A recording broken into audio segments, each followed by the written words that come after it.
A pen freezes midair over a stack of rejected applications, 22 floors up. Glass walls. A woman who built an empire from nothing, and she has just stopped breathing.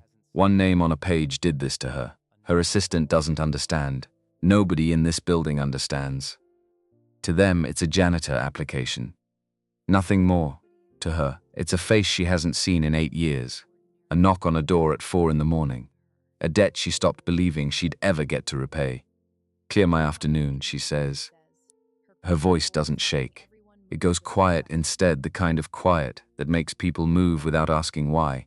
By tomorrow, one man at this company will learn exactly what it costs to underestimate someone wearing scuffed work boots. But she doesn't know yet what he's still hiding. And neither do you. Patricia Johnson didn't believe in signs. She believed in spreadsheets, in quarterly numbers, in showing up early and leaving late. 18 years of that belief had built Vale Forge from a garage prototype into a company with its name on 3 magazine covers. 18 years of telling herself that luck was just another word for preparation meeting opportunity, and that nothing in her life had happened by accident. So when Laura Clark set a thin folder on her desk and said, "Throw this one away," Patricia didn't expect to feel anything at all. It was a Tuesday. The kind of ordinary Tuesday that fills up a calendar without leaving any room to breathe. Board prep at 3. A vendor call at 4:30. A dinner with 2 investors who wanted reassurance more than they wanted facts. Laura had been working through the facility's hiring stack for an hour, sorting applications into 2 piles. Yes and no. Mostly no. No degree, Laura said, holding up the folder. No corporate experience. He wants the night janitor shift, which means he's probably working another job during the day. Standard stuff. I'll send the rejection. Patricia barely looked up. Just a glance. The kind you give 100 resumes a week without really seeing any of them. Then she saw the name, David Jones. Her pen stopped moving. It hovered an inch above the page, and for a second, the whole room went quiet around her. The hum of the air conditioning. The faint sound of traffic 22 floors below. All of it dropped away, the way sound does sometimes, right before something important. "Patricia?" Laura said. She didn't answer right away. Outside the window, the city stretched out gray and gold in the afternoon light. Cranes on the skyline, slow and patient. Traffic crawling along the river road. None of it mattered. She was looking at 2 words on a piece of paper, and her chest had gone tight in a way she hadn't felt in years. Not since the early days, when every decision felt like it might be the one that ended everything. "Clear my afternoon," Patricia said. Laura blinked. "You're 3 o'clock with the board prep team. Clear it. All of it. All of it. Push the investor dinner too, if you have to." Laura wrote something on her tablet. She didn't ask why. She'd worked for Patricia long enough to know the difference between Patricia's busy voice and Patricia's quiet one. The quiet one meant something underneath had shifted, and the smart thing to do was just move and ask questions later. If at all, Patricia opened the folder again, slower this time. David Jones. 36 years old, school maintenance. Electrical repair. Warehouse inventory management. Overnight delivery driving.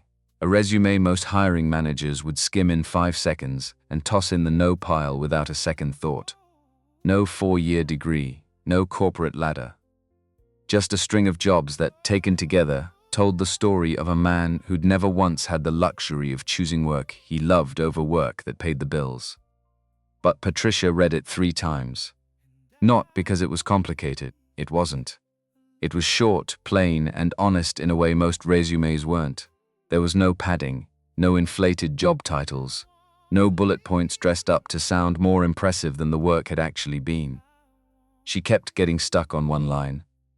Near the bottom of the 2nd page, in the section where most applicants listed references or special qualifications, David had written something else entirely.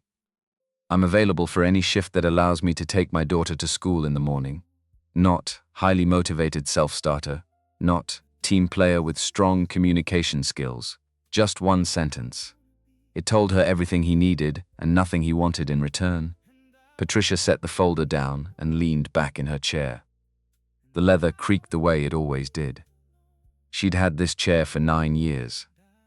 Bought it during a period when she was still pricing things by how many months of payroll it represented. She let herself remember. She'd been 28 then, a junior engineer with a battered notebook full of half-finished math and a head full of bigger ideas than her paycheck could support. She'd shared a cramped 2-bedroom with 2 other engineers, splitting the rent 3 ways down to the dollar, eating more instant noodles than any of them wanted to admit out loud.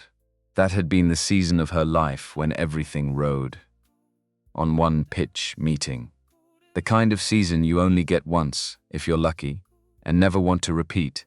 The notebook had 7 months of work in it. Battery core schematics, drawn and redrawn by hand because she couldn't afford the software the bigger labs used.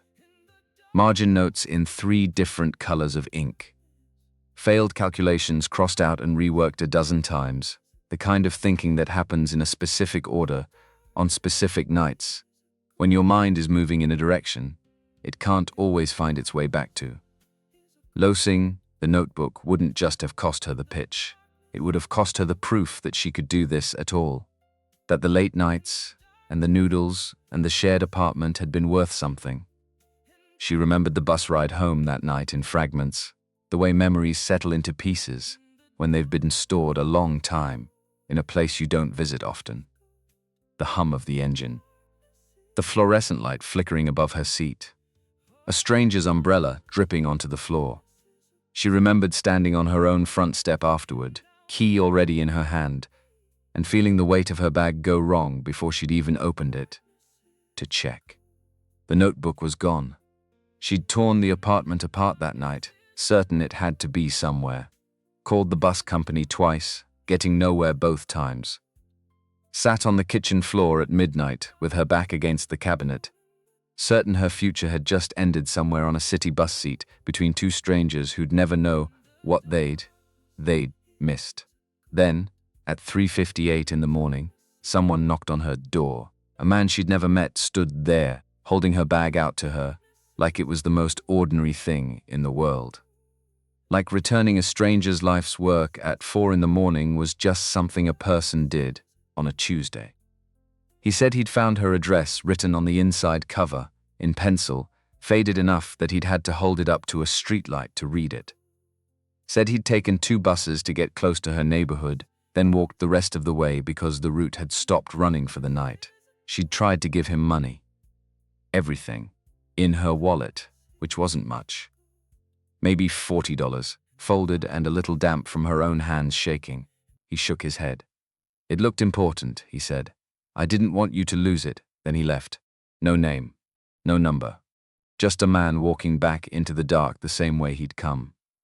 She'd made it to her pitch meeting 4 hours later, running on no sleep and shaking hands that she'd had to press flat against her thighs before she could trust them with a marker.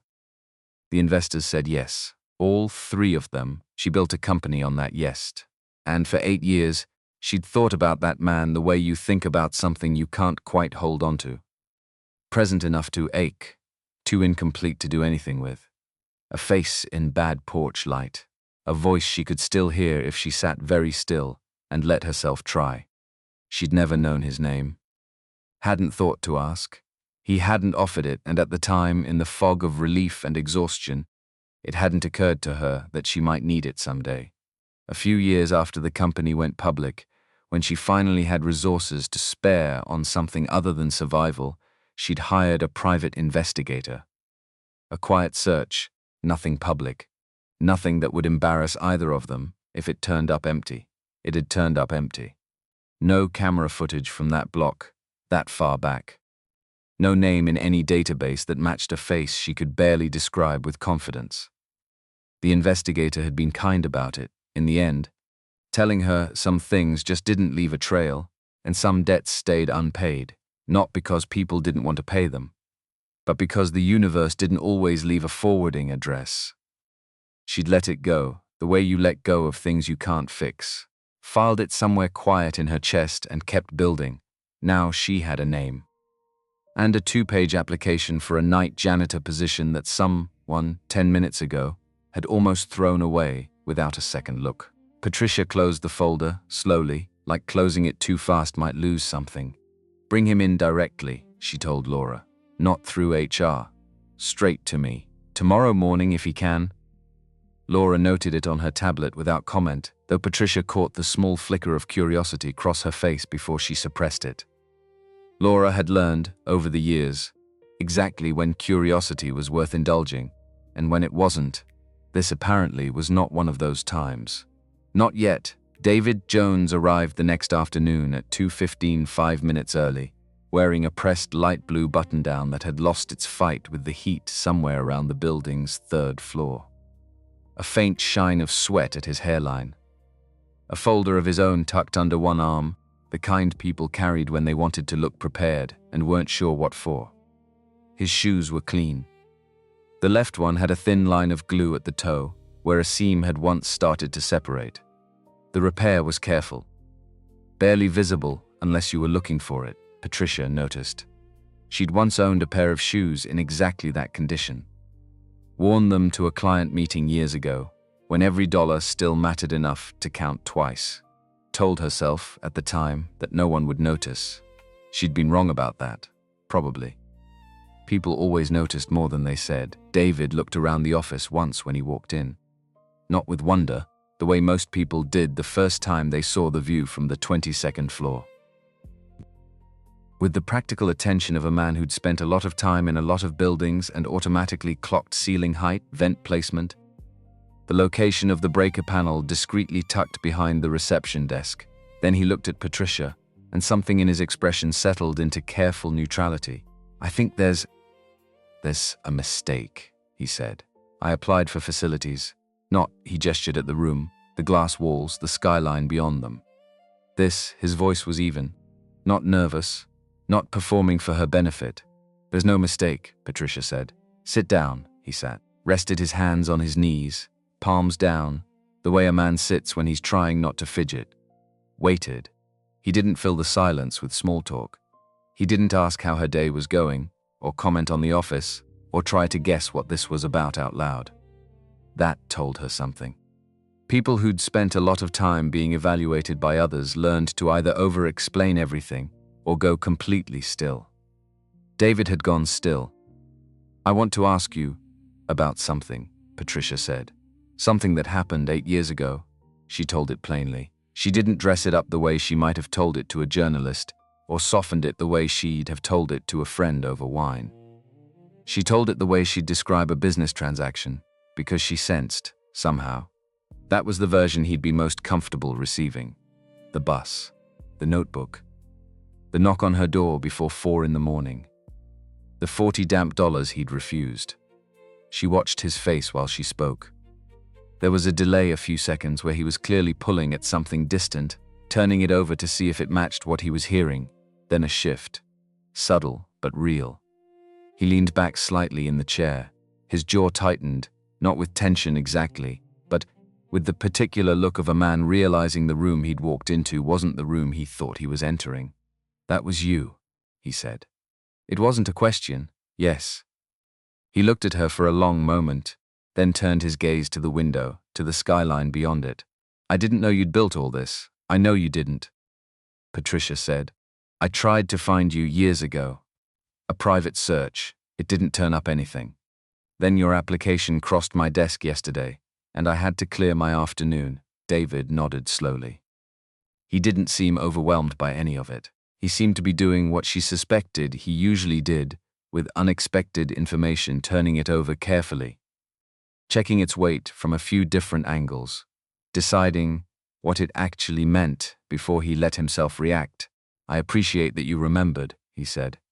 But it was a long time ago. I just did what seemed obvious at the time. I understand you see it that way, Patricia said. I read your whole application last night. Twice. Your work history, all of it. I have a proposal for you. Something different than the night janitor position. I'm listening. The Riverside District project had sat on Vale Forge's books for 2 years. A community power system for 4 residential towers near the southern waterfront. 412 units, most of them families who'd lived through brownouts every summer for as long as anyone could remember. Solar, integration, battery backup.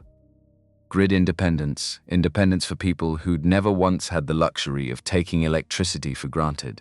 It looked exceptional in a press release. It was brutally complicated to execute, because the buildings were old, and old buildings never matched their blueprints. Everyone who'd worked construction long enough knew that. Paper told you what a building should be. The walls told you what it actually was. The engineering team was strong on paper, strong on theory. What they lacked was someone who understood old buildings from the inside, not from drawings, but from the experience of actually crawling through them. Someone who knew why a building's real wiring almost never matched its official documentation. Because somewhere along the way, somebody had taken a shortcut nobody wrote down. Patricia explained the role plainly, the way she'd have explained it to a board member rather than a job applicant. A 30-day temporary position, she said. Field coordinator for Riverside. Not symbolic, functional, with a specific scope. You verify the installation plan against the physical reality of the buildings. You flag discrepancies to the engineering team. You help manage supply inventory for the installation crews. David listened the way he'd listened to everything else, carefully. Without interrupting, without nodding along the way some people did just to fill space. When she finished, he didn't say yes. He didn't say thank you, either. He looked at the table between them for a moment, like he was deciding how to say the next part. I need to be straight with you about something, he said. Go ahead. This is a better opportunity than what I applied for. I understand that. I also understand how it's going to look to anyone watching from the outside. A man with no degree, no formal project management background, suddenly dropped into a high-profile role connected to the CEO by a favor from 8 years ago. He paused, choosing the next words carefully. That's not a story I want attached to me, or to you. If you're offering this because you feel like you owe me something, I'd rather just take the night janitor job and be done with it. No hard feelings either way. Patricia studied him for a second before answering. I'm not offering it because of the notebook, she said. I'm offering it because that notebook was full of my actual technical work. And I recognized something in you that morning at my door. The same thing I'm recognizing right now, sitting across from you. She leaned forward slightly. Someone who does the right thing, not because it's convenient, but because it genuinely doesn't occur to them to do otherwise. That quality is rare. I need it on this project a lot more than I need another credential on a resume.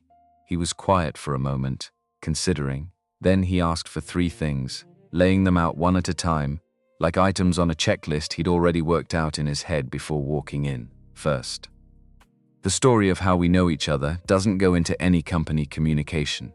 No press release, no internal memo, nothing.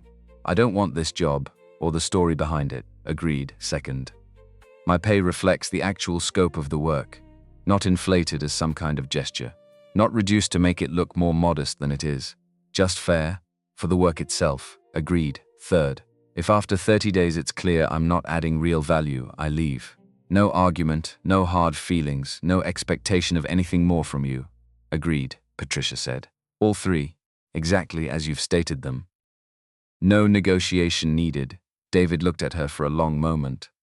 The same steadiness she'd seen at her door 8 years ago, except now it was broad daylight.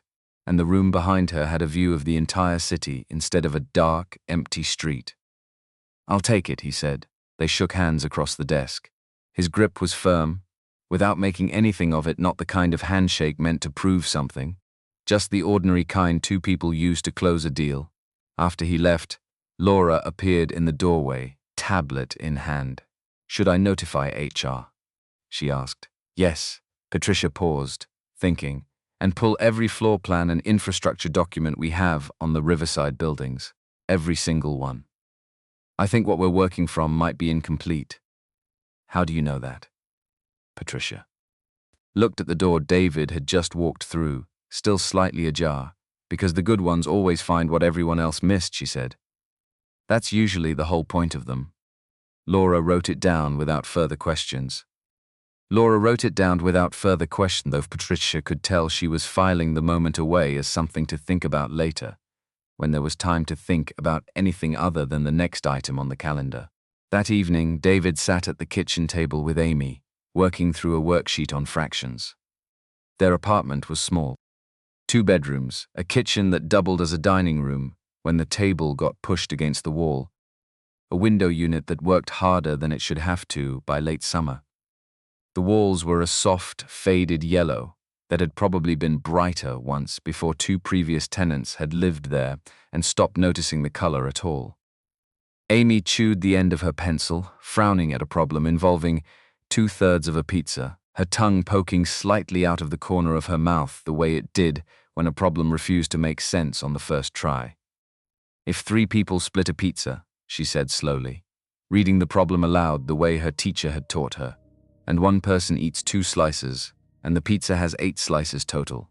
Take it 1 piece at a time, David said. How many slices total? 8. How many did the one person eat? 2. So how many are left for the other 2 people to split? She did the math in her head, lips moving slightly, counting backward from 8. 6. There you go. She wrote the answer down, satisfied with herself, then looked up at him with the particular directness she'd had since she was old enough to form full sentences. You got a new job today, she said. It wasn't a question, the way most of what Amy said wasn't a question. She had a way of stating things that made them sound already decided. I did. Is it a good one? David thought about how to answer that, honestly. About the woman on the other side of the desk, the office with the view, the years stretched between a knock on a door at 4 in the morning and a handshake in a room 22 floors above the city. I think so, he said. It's only 30 days at first. We'll see how it goes from there. What do you do? Help fix up some buildings. Make sure people have power that works the way it's supposed to. Amy considered this with the seriousness she brought to most things, turning the idea over the same way she turned over the fraction problem a minute earlier. Like superhero work, she said finally. But boring. David almost laughed, the corner of his mouth pulling up despite himself. Something like that. Yeah. She went back to her worksheet, and he watched her for a moment, the careful, deliberate way she formed her numbers, the small furrow that appeared in her brow whenever a problem didn't add up the first time through. He thought about the conversation with Patricia. About the part he hadn't told Amy yet, that this particular job came with a history neither of them had known about that morning. When he'd filled out the application sitting at this same table, hoping mostly for steady hours and a paycheck he could count on, he decided it could wait. Some things didn't need explaining before they were finished. Amy didn't need to carry the weight of a story that was still, in some sense, unresolved. Dad, Amy said, not looking up from her worksheet. Will this job mean you can't take me to school? No, David said, and he meant it the way he meant most things, plainly, without hedging. First thing I told them, whatever shift, whatever job, I take you to school in the morning. That doesn't change. Not for this, not for anything. She nodded, satisfied, and went back to her fractions. It was a small thing to promise, in the scheme of things a single hour out of every day, set aside and protected. But David had learned a long time ago that the small things were usually the ones that mattered most, and the ones people broke first when something bigger came along and demanded their attention instead. He wasn't going to be one of those people. Not for her. Not for anything. Later, after Amy had gone to bed, David sat alone at the table for a while, the worksheet still spread out in front of him, the kitchen quiet except for the hum of the window unit. He thought about the notebook. About the version of the story he hadn't told Patricia, how he'd almost walked past it on the bus that night. How it was only the faint pencil writing on the inside cover, caught under the streetlight as he stepped off, that had made him stop. He hadn't thought of it as a big decision at the time. It had felt small. Obvious. The kind of thing anyone would do. He wondered, sitting there now, how many other small, obvious things in his life had turned out, years later, to matter more than he'd realized at the time. He didn't have an answer. He turned off the kitchen light and went to bed instead, setting his alarm for 5:30, the way he always did, so there'd be time for breakfast before the walk to Amy's school. The Riverside district didn't look like a project on the verge of anything historic. It looked like what it was. 4 aging residential towers, arranged around a cracked concrete courtyard. Laundry lines strung between windows on the lower floors, sheets and shirts moving slightly in whatever breeze made it off the river. A playground with a chain-link fence and 2 working swings out of 5, the other 3 hanging by single chains or missing their seats entirely. The buildings had gone up in the late 60s, back when the waterfront had still been mostly industrial, before the city decided the Riverview was worth something. They'd been patched, rewired, repatched, and partially rewired again across 6 different decades, by contractors who each inherited the mistakes of the ones before them and added a few of their own before moving on. David showed up on his first morning with a clipboard, a flashlight, and a canvas bag of basic tools he'd had since his school maintenance days. He signed in at the site office and introduced himself to the 2 crew leads by name, the way his father had taught him to, a long time ago, before any of this. Got a copy of the original electrical schematics, he asked. Not the current installation plans. The originals, from the city permit office. Jacob Walker, the stockier of the 2 crew leads, looked at him for a second too long before answering. We're working off the current architectural drawings, Jacob said. Like that should settle the matter. I understand that, David said. I'm asking about the originals. Those are decades old. Probably not even digitized at this point. That's fine, David said. I'll make some calls. Jacob exchanged a glance with Kevin Perez, the maintenance worker standing beside him with a coffee in one hand. David let it go, without acknowledging it, the way he let go of most things people said behind his back. There was no profit in chasing down every doubtful look. He spent the first 3 days doing nothing that looked impressive to anyone watching. He walked every floor of every building, top to bottom, methodically. He went into utility closets that hadn't been opened in years, judging by the dust and the cobwebs strung across the door hinges. He traced conduit runs with his flashlight in spaces where the ceiling sat low enough that he had to move on his hands and knees. His shirt collecting dust and the occasional cobweb he didn't bother brushing off until later. He photographed junction boxes from multiple angles, measured panel clearances with a tape measure he kept clipped to his belt, made handwritten notes in a grid format on pages he later transferred, in the evenings, to a shared folder on the project server. He didn't attend the afternoon briefings, unless someone specifically asked him to. He didn't offer opinions in group settings, didn't volunteer thoughts in the morning meetings, where the crew leads went over the day's schedule. He just mapped. By the 3rd day, Kevin had started calling him the Ghost, behind his back, a nickname that traveled fast through a small crew. Because David was always somewhere in the building, and never in the room where people expected him to be. David heard about the nickname through a maintenance worker named Hank, who seemed to feel David deserved to know what was being said about him. They're saying you got brought in because of some personal connection, Hank said, leaning against a door frame while David photographed a junction box. That you can't actually read a technical drawing. That this whole thing is some kind of favor. David thanked him for telling him and went back to work without further comment. He found the retired city inspector on day 3 through a mutual contact in the buildings department, an old colleague from his school maintenance years, who still knew people in the right offices. The inspector, a man in his 70s named Walter who'd spent 30 years processing permits before he retired, dug through a filing cabinet in his garage on a Saturday morning and found the original schematics for all 4 Riverside towers, yellowed at the edges but legible.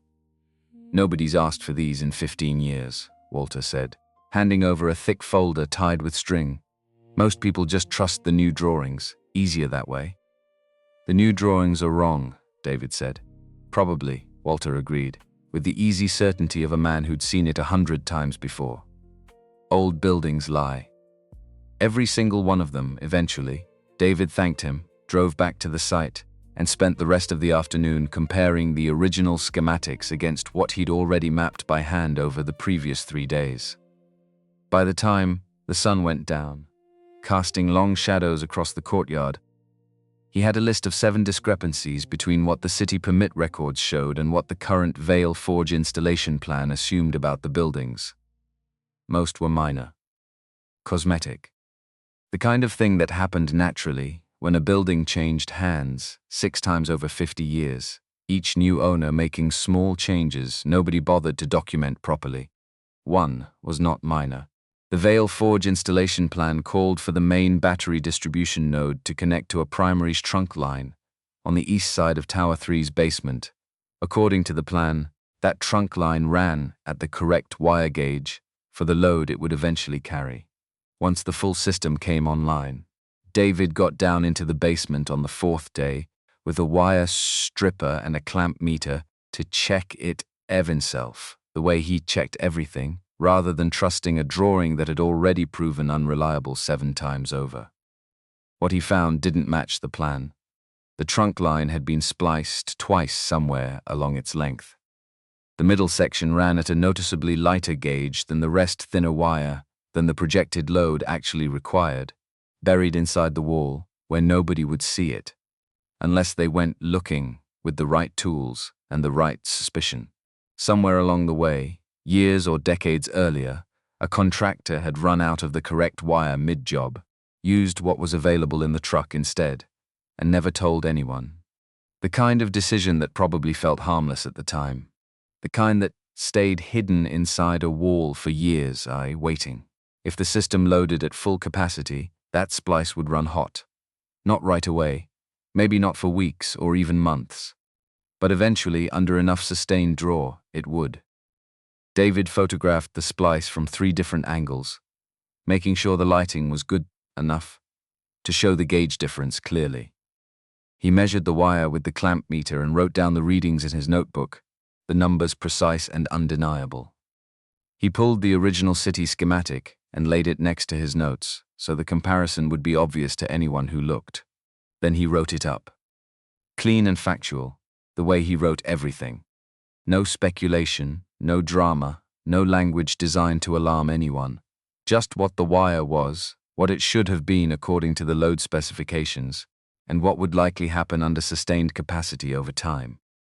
Capacity over time.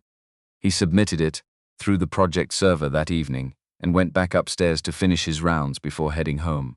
The response came from Stephen Taylor, the lead engineer, within the hour, faster than David had expected, though not in the way he'd hoped.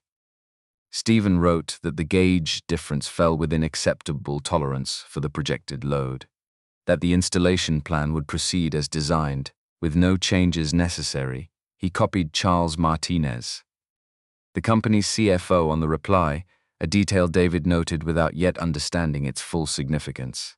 David read the message twice, sitting in his car in the site parking lot. He hadn't necessarily expected agreement on the first try. People rarely changed course based on one report from someone they didn't know yet. But he had expected someone, at minimum, to walk down 2 flights of stairs and look at the spliced wire with their own eyes, before deciding, with such confidence, that it didn't matter. Nobody had done that. As far as he could tell, nobody intended to. He printed the email at the site office before leaving, folded it once along a careful crease, and put it in the front pocket of his clipboard. Not as evidence yet, not in his own mind, just as a record. The kind of thing a careful man kept when he suspected, however faintly, that a paper trail might matter later, even while hoping it wouldn't have to. That evening, before driving home, he stood in the basement a while longer, looking at the spliced section of wire behind its panel cover, now closed again and bolted shut the way he'd found it. Above him, somewhere in the building, 412 households were running fans against the late summer heat, charging phones, cooking dinner on stoves that drew their own steady current. None of them knew there was a thin piece of mismatched wire in their basement that might one day decide whether the lights in their hallway stayed on. Through a hot night, David closed the basement door behind him, gathered his tools into the canvas bag, and drove home to take his daughter to dinner, the way he did most evenings, regardless of what else had happened that day. He didn't say anything to Amy about the wire that night. There was nothing useful to say yet. Just a number on a clamp meter and an email from a man who hadn't bothered to look before deciding he already knew the answer. But he understood, standing in that basement earlier, with the flashlight beam catching the dull copper of the splice, that this job was not going to be as simple as fixing what was visibly broken on the surface. Some of what was broken, he was starting to suspect, had been broken on purpose by someone who'd known exactly what they were doing and counted on nobody looking closely enough to notice. And the people who would find out last, if it ever came to that, were the ones who could least afford the consequences of finding out at all. He merged onto the river road, the late sun catching the water through his windshield, and tried, without much success, to put the wire out of his mind until morning. The second week started the way the first one ended. Quiet, methodical. David in a basement somewhere with a flashlight and a clipboard, while the rest of the crew built the parts of the system that didn't require crawling through dust to verify. He'd moved past wiring by then. The spliced trunk line in tower, 3 sat in his folder unresolved, a problem someone above his pay grade had decided. Wasn't a problem at all. He'd done what he could do with that. Reported it. Documented it. Let it go, the way you let go of a thing once it's out of your hands. What he hadn't expected was a second problem, bigger than the first, hiding in plain sight on a shipping manifest. Nobody had bothered to read closely. He found it on a Tuesday, going through the delivery records for the battery interface, modules, the components that connected each building's old panel infrastructure to the new Veilforge storage system. Small things, each one about the size of a shoebox, with a part number stamped on the side and a thermal tolerance rating printed on a sticker near the base.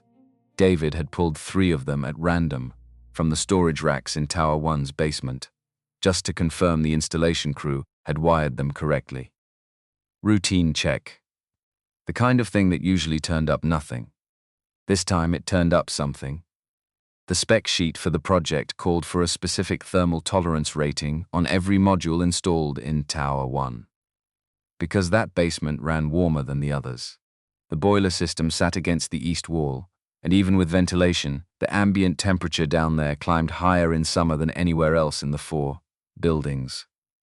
The modules David pulled didn't match the spec. The part numbers were close. Close enough to pass a quick visual check, the kind of glance a busy person gives a crate before signing for it. Close enough that nobody flipping through a delivery manifest would have caught the difference without holding the actual part next to the actual paperwork. But the thermal tolerance printed on the module itself was rated 15% lower than what the project required. David sat on an overturned bucket in the basement and looked at the 3 modules lined up in front of him, the spec sheet open on his knee, the flashlight propped against the wall, casting a long shadow across the concrete floor. 15% didn't sound like much, said out loud. It sounded like the kind of number people waved away in meetings. But David had spent enough years around machines, around machines that ran hot to know 15% was the difference between a part that worked fine for years and a part that failed the first time it was actually pushed. He checked the delivery invoice against the part numbers stamped on the modules themselves. The invoice listed the correct, higher-rated parts. The parts sitting in front of him were not those parts, which meant one of 2 things. Either the supplier had made a documentation error somewhere down the line, or somebody had deliberately billed for the better components and delivered the cheaper ones instead, pocketing the difference, counting on nobody checking closely enough to notice before the bulls. Modules disappeared behind a wall panel for good. David didn't know which explanation was true yet. He only knew the spec sheet didn't lie, and the modules in his hands didn't match it, and somewhere between the invoice and the basement, something had gone wrong, in a way that wasn't an accident of weather or wire. He pulled 6 more modules from different storage racks across 2 buildings. 4 of them matched the spec sheet. 2 more didn't. It wasn't a single mistake. It was a pattern, even if he couldn't yet say how big. That evening, he wrote the report himself, the way he'd written the one about the trunk line. Part numbers, thermal ratings, delivery records, photographs of the mismatched stickers, laid side by side with the spec sheet for comparison. He described the specific scenario under which the lower-rated components would exceed their safe operating threshold: summer heat, boiler proximity, sustained draw during peak hours. He took it first to Stephen Taylor. In person, because emails had a way of getting filed without being read, Stephen looked at the photographs for maybe 10 seconds. "Thermal difference is marginal," he said. "System isn't designed to run at sustained maximum load anyway. We build in margins for exactly this kind of thing. Did you run the thermal model with the lower-rated components substituted in?" David asked. "Not the spec. Components. The actual ones sitting in that basement right now." Stephen's jaw tightened slightly. "I'll take it under consideration."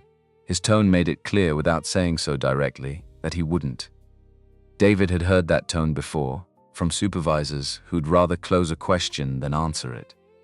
He went back to his desk in the site trailer and wrote the full report a second time, more carefully, attaching everything: the part numbers, the thermal ratings, the delivery invoices, the photographs, the specific math behind the failure scenario.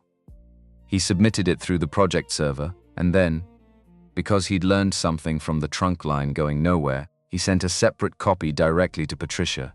He was at the kitchen table that evening, helping Amy with a worksheet on multiplication tables, when his phone rang. Patricia's name on the screen. "I'll be 5 minutes," he told Amy, and stepped into the hallway. "I read the report," Patricia said. "No preamble. Walk me through it," he did, without editorializing. Component by component. The math, the thermal scenario. What happened to battery interface modules when they exceeded their operating temperature? Under load, not catastrophically. Not all at once, but in a slow degradation that eventually became a real failure point.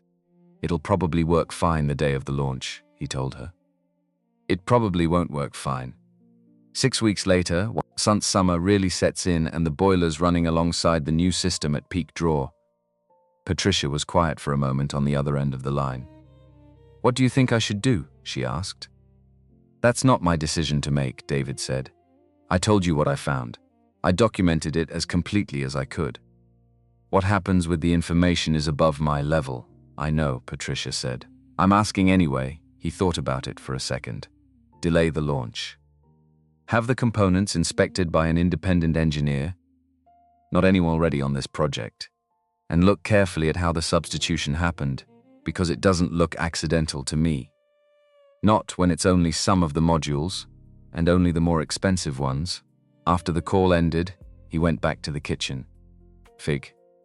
Amy had finished her multiplication worksheet and moved on to drawing something on the back of it, a house with too many windows and a sun in the corner that took up nearly a quarter of the page. She looked up. "Everything okay?" "Yeah," David said, and sat back down beside her.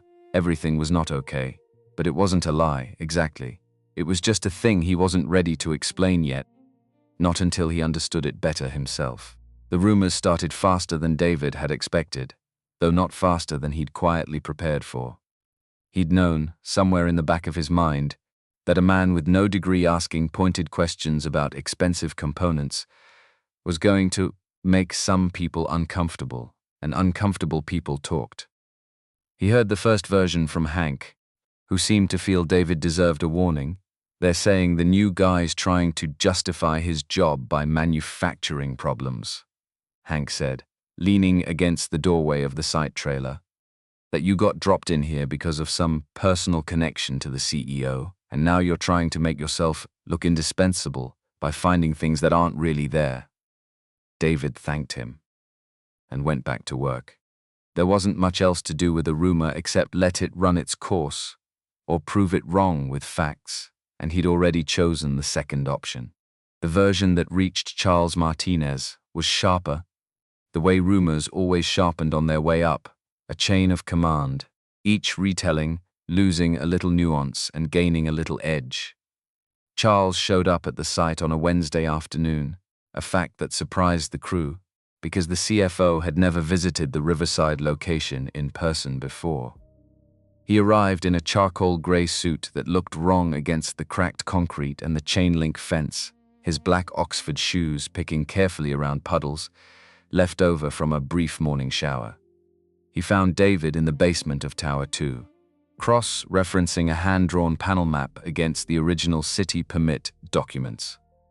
Charles looked at the hand-drawn map for a moment, then at David, his expression carefully neutral in the way people's expressions get when they've rehearsed what they're about to say.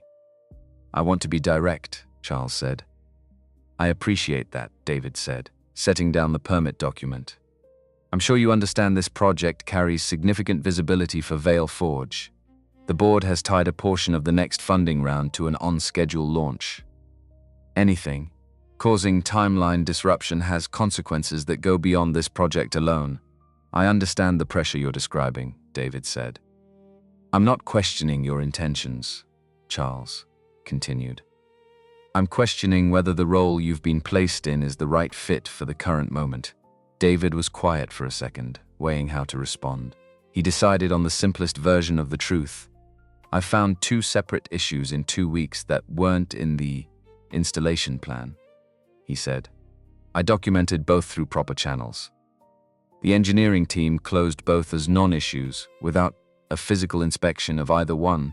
Charles's expression didn't change, but something tightened slightly around his eyes. "Documentation is exactly the kind of thing that can slow a project down if it isn't managed carefully." "Is that what you want me to do?" David asked. "Manage the documentation?" "I want you to understand the full picture," Charles said. "There are 3 institutional investors whose continued participation in this company is conditioned on this launch happening on schedule, without complications. There are 400 families who've been promised a timeline. There's a board that's going to ask very specific questions if that timeline slips." "I think I do understand," David said. "I also think a system built on components that don't meet spec isn't really a working system. It's a liability with good paperwork." Charles looked at him for a long moment, something passing behind his eyes that David couldn't quite name, not anger, exactly. Something closer to calculation. "I'd encourage you to think carefully about how you frame these findings going forward," Charles said finally. "Not everything that looks like a problem from one angle looks the same way from every angle." He turned and walked back toward the stairwell without waiting for a response, his shoes echoing against the concrete in a way that felt, to David, more like a closing statement than a conversation that had actually ended. David stood in the basement a while longer after Charles left, looking at the hand-drawn panel map still in his hands. He thought about the way Charles had said every angle, like there was some version of 15% lower thermal tolerance that wasn't actually a problem, if you just looked at it from the right place. He didn't think there was such an angle. But he understood, standing there, that Charles believed there might be, or wanted badly enough to believe it, that the difference had started to blur. That night, after Amy was asleep, David sat at the kitchen table and reread his own report one more time, checking it for anything that could be misread, any phrase that gave someone room to dismiss it as opinion instead of fact. He found nothing to change. It was clean. It was true. He sent no revisions, because there was nothing left to revise. By the following morning, a summary of David's component report had appeared in a message thread among project stakeholders that David had not been included on. He learned about it secondhand from one of the site supervisors who mentioned it in passing, assuming David had already seen it. He hadn't. He requested access to the thread and was told politely that field coordinators weren't typically included in executive-level project discussions. When he finally saw a forwarded copy, 3 days later, the framing had changed in ways that mattered. Where David had written a technical analysis part numbers, thermal ratings, a specific failure scenario backed by data the summary described, concerns raised by the field coordinator, a phrasing that quietly reduced months of careful documentation down to a single person's subjective worry. Charles had responded in the thread, noting that David's role was logistical coordination, not engineering assessment, and that the concerns had already been reviewed by the lead engineer and found to be within acceptable parameters. No mention of the photographs. No mention of the thermal model. Stephen had never actually run. By afternoon, one of the site supervisors told David, in the careful tone of someone delivering bad news they didn't fully agree with, that a story was going around the wider organization. That David had been inserted into the project by the CEO without a competitive hiring process. That his report was being read internally as an attempt to justify his own position by manufacturing problems when none existed. That the board had been made aware of the situation, whatever that meant by then. David listened to all of it, without much reaction. He'd learned a long time ago that arguing with a rumor while it was still moving rarely slowed it down. The only thing that worked, eventually, was the truth catching up. 3 days later, an email from HR arrived in his inbox. Your access to the project server has been temporarily restricted, pending a review of documentation submitted outside standard reporting protocols. He read it twice at his desk in the site trailer. Outside the window, he could see the courtyard of Tower 3, where 2 older women sat on a bench in the afternoon sun. One of them had a portable oxygen concentrator resting at her feet. The plastic tubing looped carefully over her ears, a quiet, ordinary fact of her daily life that David noticed, without yet understanding how much it would matter in a few days' time. He closed the email and sat with it for a while. That evening, driving home, he told himself he should probably let this go. He'd documented everything properly. He'd reported through the correct channels, twice. He'd gone directly to Patricia when those channels failed him. He'd done what could reasonably be expected of someone in his position, and the machinery of the organization was now moving against him in a way that felt larger than any one person could push back against alone. He thought about Amy, about her school schedule, the rent, the month of financial stability this job had given them. After years of patching things together, paycheck to paycheck, he thought about what it would mean to walk away. Now, quietly, before this got any bigger, versus what it would mean if he got pushed out publicly with a story already written about him. That wasn't true. He didn't have an answer that night. He went home, helped Amy with her reading, and sat at the kitchen table for another hour after she went to bed, finishing the documentation he'd started before his server access was cut off, working from copies he'd saved on his own laptop, the way a careful man keeps backups of things he suspects someone else might prefer. Didn't exist. The rain started around midnight, 3 days before the final inspection was scheduled. It was the kind of rain the weather service had flagged as moderate, nothing extraordinary on paper. But the Riverside District's drainage system, patched and partially relined back in 2011, and largely untouched since, experienced moderate rain the way an old man experiences. A long flight of stairs technically manageable, but harder than it should be, and with consequences that built slowly before they arrived, all at once. By 2 a.m, water was moving through the basement of Tower 3 in a way the sump system wasn't handling well. Joan, the building's part-time night maintenance worker, called it in to the emergency line around 2:30, describing standing water near the east wall, close enough to the panel housings that she didn't like the look of it. The partial short happened at 2:47. It wasn't catastrophic. The building's existing breaker system caught it before it could spread, the way breakers are designed to do. But one of the auxiliary distribution panels went offline, and that meant the backup lighting for floors 2 through 4 went dark. And more urgently, the portable medical equipment on the 3rd floor lost power. 11 minutes. That was how long it took for the building's generator to detect the failure and kick in. Cycling through its automatic startup sequence the way it had been designed to, slower than anyone standing in a dark hallway at 3 a.m. would have liked.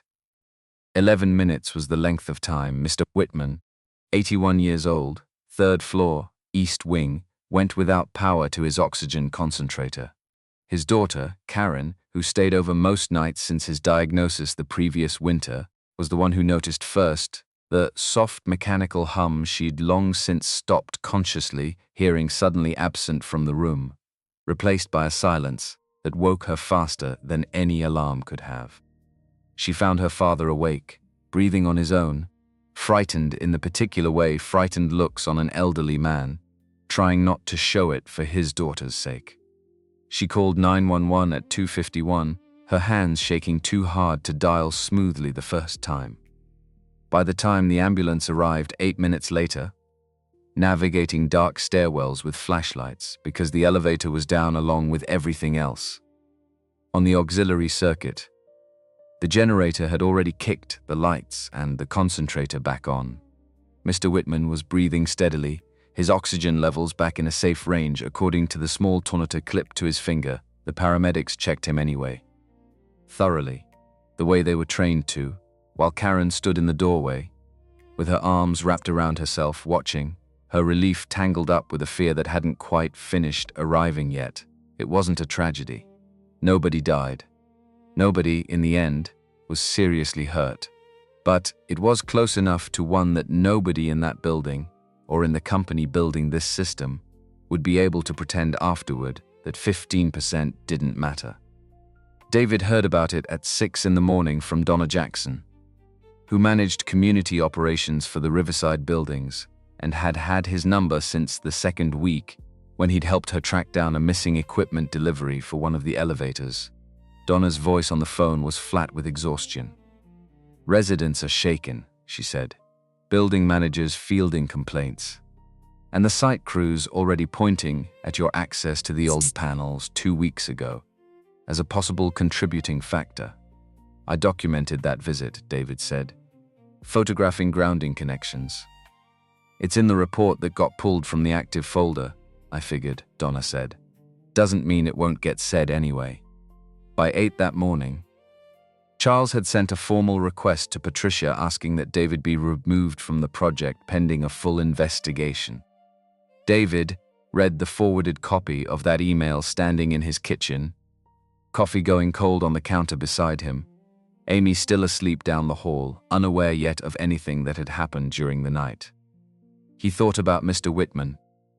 About 11 minutes in the dark, with no air moving through a tube that had become, sometime over the past winter, the difference between an ordinary night and an emergency. He thought about how close 15% had just come to mattering in the worst possible way, and how it still might, the next time, if nobody fixed the actual problem, instead of just managing the appearance of one. That same night, hours after the storm had passed and the city outside his window had gone quiet again, Charles Martinez sat alone in his office on the 18th floor, long after the rest of the building had emptied out. He hadn't planned to stay this late. He'd told himself, walking back from the Riverside site, after his conversation with David that afternoon, that he'd done what the situation required, applied pressure where pressure was warranted, protected a timeline that mattered to more people than just himself. He'd believed it, mostly, on the drive back. Then the call had come in about the outage, about the 11 minutes, about an 81-year-old man and his daughter, and an oxygen concentrator that had gone silent in a dark hallway. Charles had handled the immediate fallout efficiently, the way he handled most crises calls to the building manager, a careful statement prepared for the residents, the formal request to Patricia that David be removed pending review, a request he told himself was simply prudent given the circumstances. But sitting alone now, the office lit only by his desk lamp and the glow of his monitor, he found himself pulling up the forwarded copy of David's original component report, the one he'd received 3 weeks earlier, and filed without escalating, the one he'd told himself was thorough but ultimately within acceptable margins. He read it through completely for the first time. Not the summary that had circulated through the stakeholder thread, stripped of its specifics and reduced to a single person's opinion. The full report, the part numbers, the thermal ratings. The scenario David had described in plain, careful language: summer load, boiler proximity, sustained draw. The exact mechanism by which a 15% gap in thermal tolerance stopped being marginal and started being dangerous. He sat with it for a long time, the cursor blinking at the bottom of the document, the building around him silent, except for the distant hum of the HVAC system cycling through its night schedule. The certainty he'd carried into every conversation about this project that the engineering team's sign-off was sufficient, that the timeline pressure justified the risk, that David's concerns were the understandable but ultimately misplaced caution of someone unfamiliar. With how these systems actually performed in practice, had developed a crack he couldn't quite close. No matter how he turned the argument over in his mind, he thought about the language he'd used in his email to the stakeholder thread. Within acceptable parameters. He'd written that sentence with confidence 3 weeks ago. Reading it again now, against the backdrop of an ambulance parked outside tower. 3 in the morning, the confidence didn't hold the way it had before. He didn't call anyone. He didn't send a message. Didn't draft a revised statement. Didn't do any of the things a man in his position might reasonably do at midnight when faced with the uncomfortable possibility that he'd been wrong about something that mattered. He just sat there, reading a document he should have read carefully 3 weeks earlier, understanding slowly and without much comfort what it actually meant.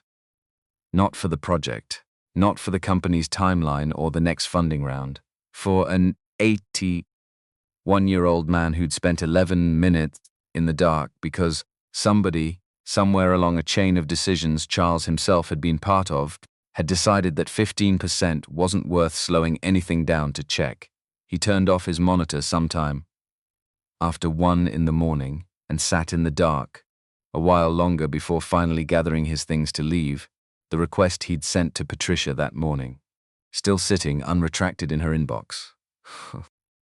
Across the city, in the small apartment with the faded yellow walls, David sat at the kitchen table with his hands flat on the surface, not doing anything in particular, the events of the day still settling somewhere behind his eyes.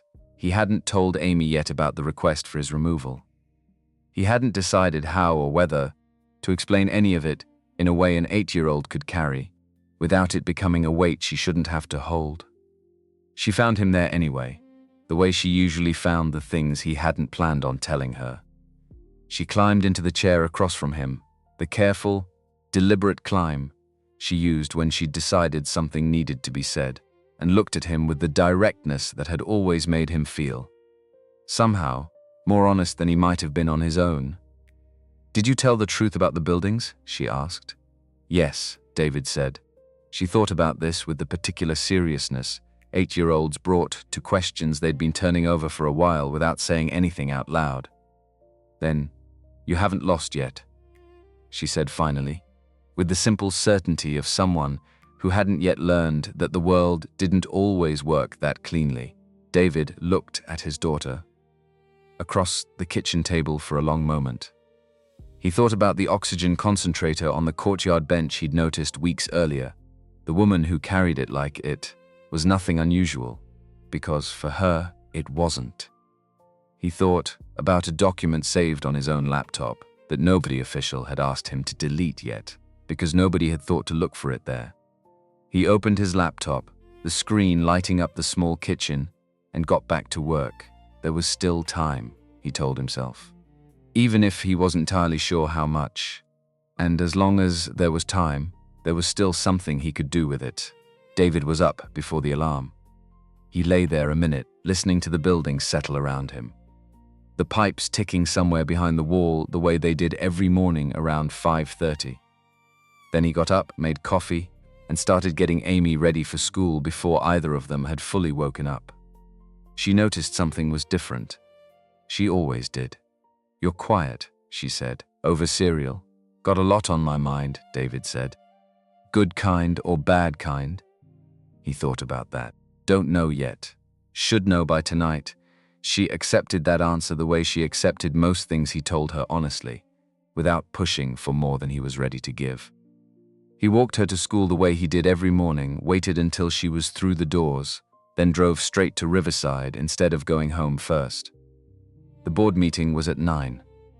He had less than 3 hours.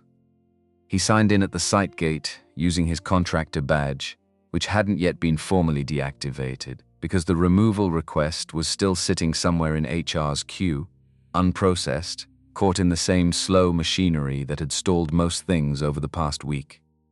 But he didn't go in as a contractor that morning. Donna Jackson met him at the courtyard entrance, a folder under her arm, her expression tired in the particular way of someone who'd been up most of the night, fielding calls from frightened residents. "I talked to the building's resident council first thing this morning," she said. "Told them what happened, what we still don't know. They asked if you could come look at the panel again, as a community advisor. Not as Vale Forge staff, that's allowed." "It's their building too," Donna said. "They have a right to ask someone they trust to look at what almost hurt one of their neighbors. I'm not Vale Forge, neither are they. Nobody needs anyone's permission for that." David looked at her for a second. It wasn't a loophole, exactly. It was simpler than that. A community that didn't trust the company building its power system anymore had asked a man they did trust to go look, and Donna, whose job was serving that community, had said yes. 90 minutes, David said. "That's what I need. Take what you need," Donna said. "I'll be upstairs if anyone asks where you are." The basement of Tower 3 still smelled like wet concrete from 3 nights earlier, and underneath that, something faintly metallic. Not burning, just the particular sharpness that came off a system that had been pushed past where it was comfortable. David set his bag down next to the auxiliary panel and got to work. He spent the next hour and a half going through the panel section by section, methodical the way he'd been methodical from his first day on this project. What he found confirmed what he'd suspected since the night of the storm. The short hadn't originated in the panel itself. It had originated at a connection point between the new battery distribution line and the building's existing infrastructure, specifically at one of the junction points where a lower-rated interface module had been installed months earlier, the same kind of module he'd flagged in his second report. The one Stephen had decided was within tolerance. The rain had raised the basement's ambient temperature, just enough to push that module past its operating threshold. It hadn't failed completely. It had throttled, the way a part does right before real failure, and the resulting voltage irregularity had tripped the auxiliary breaker in a sequence the system hadn't been designed to handle gracefully. The panel hadn't malfunctioned. The component had. David photographed everything, methodically the way he always did. He documented the temperature readings from the module's built-in sensor log, a small chip that recorded thermal data in a format any standard electrical analysis tool could read and verify independently. He pulled the failed module itself, bagged it, labeled it, and set it carefully in his canvas bag, next to the original spec sheet he'd brought from home that morning. Then he sat on the basement floor, his back against the cool concrete wall, and typed out the full technical summary on his phone. He attached the photographs. He attached the sensor log export. He attached, finally, a single line at the top that said simply, "This is the module from the report submitted 3 weeks ago. This is what it did under load." He sent it to Patricia's direct email at 6:43 in the morning. He had no way of knowing she'd be walking into a board meeting in 47 minutes. He sent it because it was finished, and because every hour it sat unsent was an hour. The truth wasn't where it needed to be. Then he stood up, gathered his things, and went upstairs to talk to the residents waiting on him. Because that part of the morning mattered too, regardless of what happened in a boardroom 20 floors above the city, an hour from now. The boardroom on the 12th floor had floor-to-ceiling windows that looked out over the city's eastern waterfront. Fool's fun. On a clear morning, you could see the Riverside district. From there, the 4 towers, the cracked courtyard, the river beyond them catching the early light. Patricia had chosen this room deliberately, years ago, for exactly that view. She wanted the board to be able to see what they were deciding about, whenever decisions like this one came up. She'd never expected to need the reminder quite this badly. 7 people sat around the long table. Charles was already there when she arrived, his materials organized in front of him with the kind of precision that came from a long night of preparation, and, she noticed, with something slightly diminished underneath that precision. A certainty that had cost him something to maintain. He looked up when she walked in and gave her a brief nod. not hostile. Careful. She nodded back and took her seat at the head of the table, her laptop closed in front of her. David's email sitting unread in her inbox because she hadn't had time yet that morning, and Charles began without waiting to be asked. He walked through the timeline cleanly, the way he walked through most things, the non-standard hiring of David Jones. The sequence of reports submitted outside established protocols. The friction it had created across the engineering team. The incident in Tower 3's basement 3 nights earlier. The formal removal request he'd submitted that same morning. He framed it without exaggeration, which somehow made it land harder. "I understand Patricia had her reasons for this hire," Charles said, looking around the table rather than at her directly. "I think those reasons were personal, and I think the board deserves to know that, because our responsibility here is to evaluate outcomes, not intentions." He let that sit for a second. This company has spent 2 years and a significant portion of its next funding round building toward this launch. 3 institutional investors have conditioned their continued participation on an on-schedule completion. 1 month from a fully operational system is not the moment to absorb the reputational cost of a public dispute over a hire that's created friction at every level of the project. He paused. And then, more directly than David had heard him be in any of their previous conversations, he looked straight at Patricia. "I think you brought him in because of something that happened between the 2 of you 8 years ago. I think that's clouded your judgment about whether he belongs in a role with this much exposure. I'm not saying that to be cruel. I'm saying it because somebody on this board needs to." The room went quiet in the particular way. Rooms go quiet when someone has said something true enough to be uncomfortable. Regardless of whether it was fair, Patricia felt the old instinct rise in her, the urge to defend herself, to explain the 8 years, to make the personal history sound less personal than Charles had just made it sound. She set the instinct aside. "You're not wrong that there's history," she said instead. "I'll get to that. First, I want to share something that arrived in my email at 6:43 this morning." She opened her laptop and turned it toward the table. The room watched in silence as she pulled up David's message, the photographs of the failed module. The sensor log with its climbing column of temperature readings in the minutes before the breaker tripped, the part number cross-referenced against the original spec sheet. "This is the same module he flagged 3 weeks ago," Patricia said. "The one Stephen Taylor reviewed and closed as within tolerance, without a physical inspection. This is what it did 3 nights ago, when the rain pushed the basement temperature high enough to push the module past its threshold." Eleanor Pratt, who'd been with the company since the second funding round, leaned forward to study the screen. "Who authorized the substitution? The invoice shows the correct part. The module installed doesn't match it. That's what an independent audit would determine," Patricia said. Gerald Finch, quiet through Charles's whole presentation, spoke up for the first time.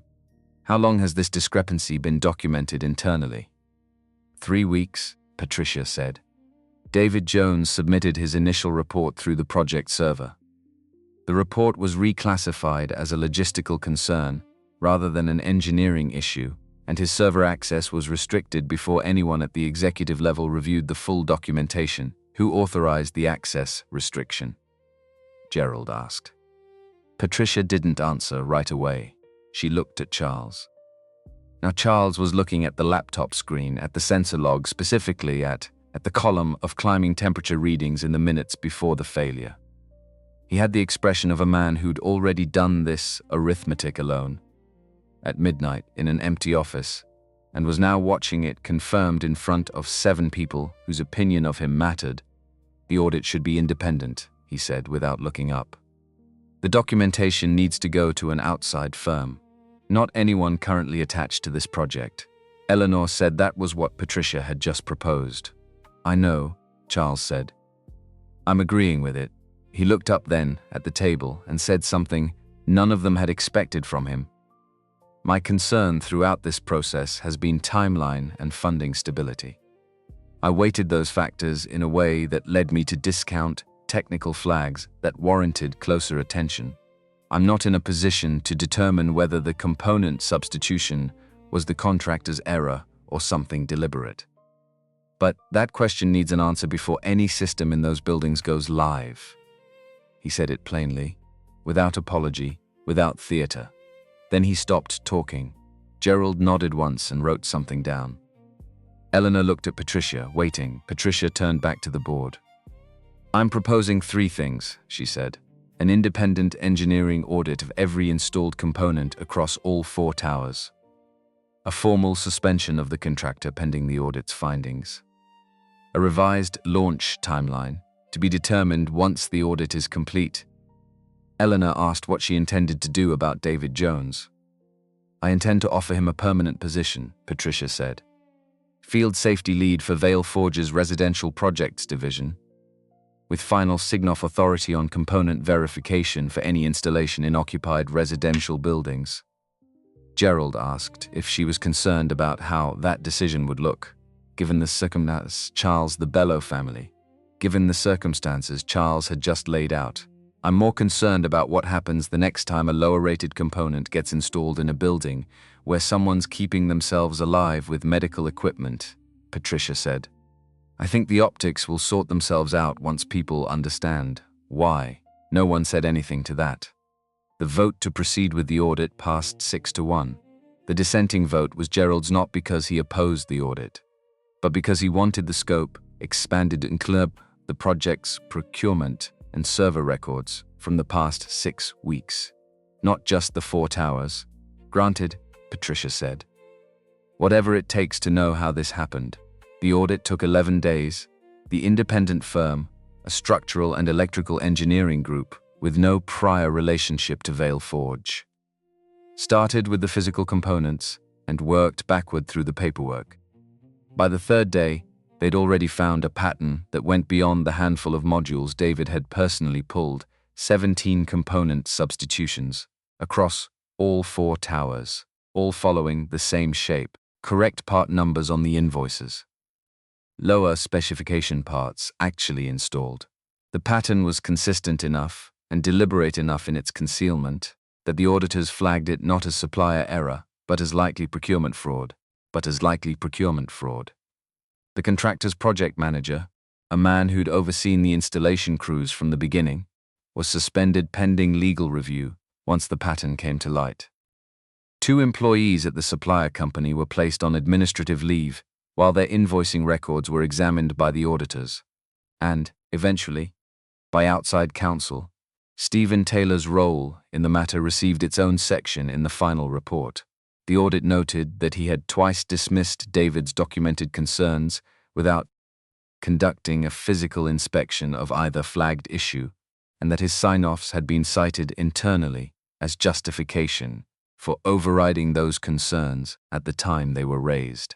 The report stated plainly that this had contributed directly to the delay in identifying the component problem, a delay that had carried real consequences 3 nights before the scheduled launch. Stephen wasn't terminated immediately, but his sign-off authority on residential safety matters was suspended pending a formal review by the company's Engineering Oversight Committee, and 2 weeks later, after that review concluded, his contract wasn't renewed. He didn't argue the decision when it came. Patricia, who'd sat in on the final conversation more out of a sense of obligation than necessity, watched him pack a box of personal items from his desk on his last afternoon. A few photographs, a coffee mug, a small framed certificate from an engineering conference years earlier. He didn't apologize on his way out. Exactly. What he said, standing in the doorway with the box under one arm, was closer to an admission than an apology. I should have gone down there myself, he said. Both times. I told myself the numbers were close enough. I didn't actually check. Patricia didn't have much to say to that beyond a nod. There wasn't a version of the conversation that would have made either of them feel better, and she'd stopped, somewhere in the past 2 weeks, expecting conversations like this one to resolve neatly. Charles cooperated fully with the internal portion of the review, which the audit also noted. It documented that he'd received David's original component report through a forwarded message 3 weeks before the launch date and had not escalated it, a significant lapse in oversight. The report called it, in language careful enough to be fair without being soft. It also noted that he'd been the first executive to call for an independent audit once the sensor log was presented, and that his cooperation with the investigation that followed had been complete and unobstructed. The board, weighing both halves of that record, voted to retain him in a modified role, with restructured oversight responsibilities and a new reporting structure that put a second set of eyes on any decision touching project safety going forward. It wasn't forgiveness exactly. It was something closer to a second chance with conditions attached, which felt, to most people who'd watched the whole thing unfold, like roughly the right outcome. Patricia and Charles didn't discuss any of it directly until 3 weeks after the audit concluded, when they happened to be the last two people in the building. After a late project status meeting, they rode the elevator down together in silence for several floors. The kind of silence that sits heavier between two people who know they have something to say and haven't yet found the right moment to say it. Charles broke it first, somewhere around the 15th floor. "I read his first report when it came through," he said. "Told myself the thermal variance was within a range the design could absorb. I knew, reading it, that it deserved a physical inspection. I chose not to push for one, because the timeline was already under pressure, and I believed, or wanted to believe, that Steven's sign-off was sufficient." Patricia said she understood. "I'm not sure it's the kind of thing that can be fully understood from the outside," Charles said. "I've spent 20 years protecting organizations from the cost of being wrong. Somewhere in that process, I think I started treating the protection itself as the goal, instead of the means to something else." Patricia thought about that for a moment, watching the floor numbers tick down.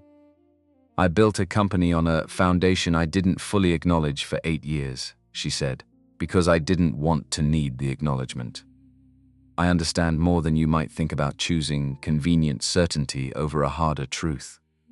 Charles looked at her then, something in his expression shifting slightly, like a piece of him had been waiting to hear that he wasn't the only person in the building who'd had to sit with a version of that particular discomfort.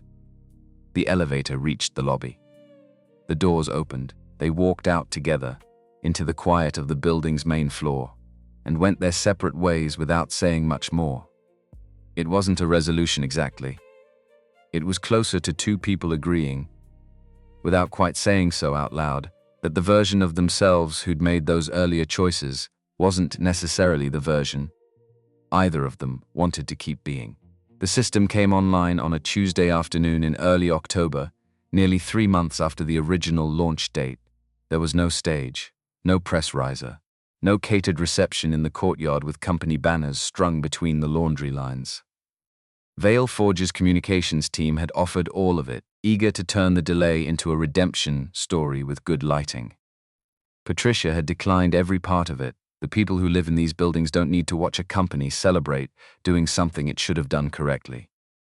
The first time, she'd told the team, and that had been the end of the discussion. What happened instead was quieter. The switch was flipped by Donna Jackson, in the basement of Tower 1, with a small group of residents and technicians, and one journalist from a local housing newsletter standing nearby. Donna did it without ceremony, the way she did most things, because ceremony had never been the point. The lights in the stairwell stabilized. The elevator in Tower 3, which had been running on inconsistent voltage for years, began moving with a smoothness several residents later said they'd never experienced in the building before. On the 3rd floor, Mr. Whitman went through a full night without once checking whether the power was still on. Patricia found out about that detail 3 days later, in a text from Donna with no context attached, just the fact stated plainly. She read it twice, then set her phone face down on her desk and sat quietly for a while, longer than the moment probably required, but she let herself have it anyway. David was in the basement of Tower 1 when Patricia arrived that afternoon, working through the final item on the post-launch verification checklist with Justin Wynn. who'd come a long way over the past 3 months from the careful, slightly wary technician who'd first watched David map junction boxes nobody else wanted to crawl toward. They were documenting thermal readings on the replacement modules, the correct ones, installed 2 weeks earlier, Justin noting the numbers on a tablet while David read them off the sensor display. Patricia stood in the doorway until they finished the sequence. Justin gathered his materials and headed for the stairwell, nodding to her on his way past.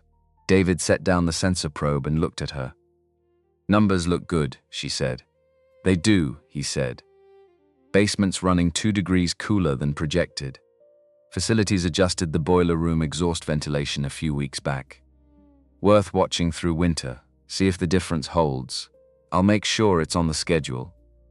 They stood there a moment, the sound of the building's systems running quietly around them, the low hum of the battery storage array, the ventilation moving air through the ducts, the muffled rumble of an elevator cable somewhere above doing exactly what it was supposed to do.